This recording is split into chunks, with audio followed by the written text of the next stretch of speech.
अस्सलाम वालेकुम रहमतुल्लाहि व बरकातुहू।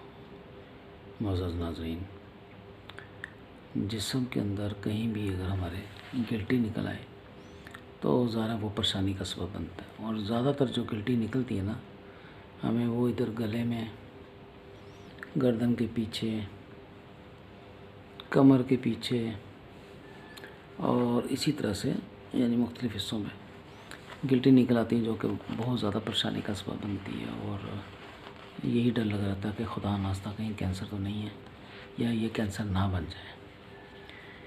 तो ज़्यादातर ये कानों के पीछे बहुत निकलती है, इधर और यहाँ पे भी, और छाती पे भी निकल आती है, कमर पे भी और मुख्तलिफ़ हिस्सों में, लेकिन ज़्यादातर ये ज़्यादा निकलती है जो कानों के पीछे, गले में, गर्दन के पीछे और सीने पे यानी छाती पे। तो इलाज ज़्यादा इसका है, अगर खुदा नास्ता देर हो जाए ज़्यादा और तकलीफ़ दे हो तो कैंसर भी हो जाता है उससे। कैंसर की गिल्टियाँ भी होती हैं और बाज़ नहीं भी होती हैं, लेकिन एक ऐसा अल्लाह का कलाम और एक ऐसा वजीफ़ा है, यानी कुरान पाक की एक ऐसी खूबसूरत सूरत है कि अगर हम वो पढ़ें और उसको पढ़ने के बाद रुमाल पे ना, कपड़े पे, किसी भी पाक कपड़े, उसको दम करें और फिर जहाँ अगर यहाँ गिल्टी है ना तो आपने इधर लगाना है, अगर कानों के पीछे है तो यहाँ उसको दम करें।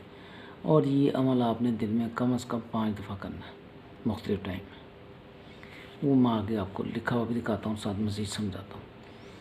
तो गिल्टी निकल आती है, इंसान परेशान भी हो जाता है और परेशानी की बात भी है वैसे, लेकिन ये कि अल्लाह का ऐसा कलाम है कि गिल्टी जो है ना, इस रुमाल से जब आप पढ़ के फिर दम करेंगे तो ये ऐसे साफ़ हो जाएगा जैसे कभी गिल्टी थी ही नहीं, बिल्कुल नॉर्मल पहले की जैसे हो जाएगा सारा, और गिल्टी गायब हो जाएगी हमेशा के लिए। लेकिन ये मैं हमेशा आपको कहता हूँ, हरगिज़ मैंने कभी नहीं कहा कि आपने अपना ट्रीटमेंट नहीं कराना, क्योंकि सेटिस्फेक्शन नहीं होती है जब तक ट्रीटमेंट ना कराएं। आप अपना एलोपैथिक, होम्योपैथिक जो भी ट्रीटमेंट करवाएं उसको जारी रखें, लेकिन शिफा मिन जानिबल्लाह, ये तो आपको पता ही है। शिफा मिन जानिबल्लाह, अल्लाह ही ने शिफा देनी है, चाहे आप जौन सा मर्जी ट्रीटमेंट कराएं। तो इसलिए अल्लाह से रजू लाजमी करना। अल्लाह से रजू यही है कि जो मैं आपको वजीफ़ा बता रहा हूँ वो आपने करना है। नमाज़ 5 वक़्त की पढ़ने की कोशिश करें कि 5 वक़्त नमाज़ पढ़ें। और ये वजीफ़ा जो है ना लाजमी नहीं कि नमाज के साथ ही आपने ये करना है जो मैं बता रहा हूँ। जिसम पाक को बावज़ू होकर बैठ जाए और ये छोटी सी सूरत है, ये आपने पढ़नी है, 11 दफ़ा पढ़ के दम करना और मन लेना, ऐसे ऐसे। वो मैं आपको लिखा हुआ दिखाता हूँ कि क्या कौन सी सूरत है, बड़ी छोटी सूरत है, वो आप पढ़ेंगे तो इंशाल्लाह 11 बार पढ़नी है और दिन में 5 दफ़ा मुख्तलिफ़ टाइमों में, तो इंशाल्लाह आपको शिफा मिलेगी। अभी जो लिखा है वहाँ से मैं समझाता हूँ मज़ीद आपको। ये देखें नाज़रीन, ये वो वजीफ़ा है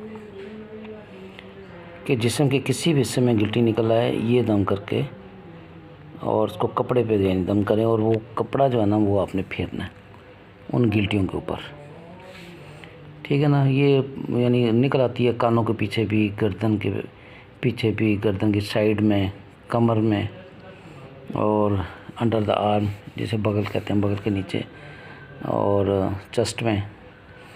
तो इसका फ़ौरी इलाज तो आप जो भी करा लें कराएं, लेकिन अगर ये आप करेंगे ना कि 11 दफ़ा आपने सूरह इखलास पढ़ना और फिर वो उसको पढ़ के ना कपड़े के ऊपर जो भी रखा है उस पर दम करें और उस कपड़े को उन गिल्टियों के ऊपर आपने फेरना, यानी हल्का हल्का माइनर सा आगे पीछे करके फेरना।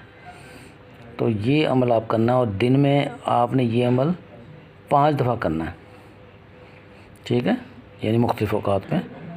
और ये सूरह इखलास छोटी सी है, कुल वल्लाहु अहद, तो ये मिनटों में ख़त्म हो जाती है, 2 मिनट की भी नहीं होगी, ठीक है ना। बिस्मिल्लाहिर्रहमानिर्रहीम, कुल वल्लाहु अहद अल्लाहु समद लम यलिद व लम यूलद व लम यकुल लहू कुफुवन अहद। ये 11 मरतबा पढ़ के आपने कपड़े के ऊपर दम कर रहे हैं और उसको फेरें गिल्टियों के ऊपर।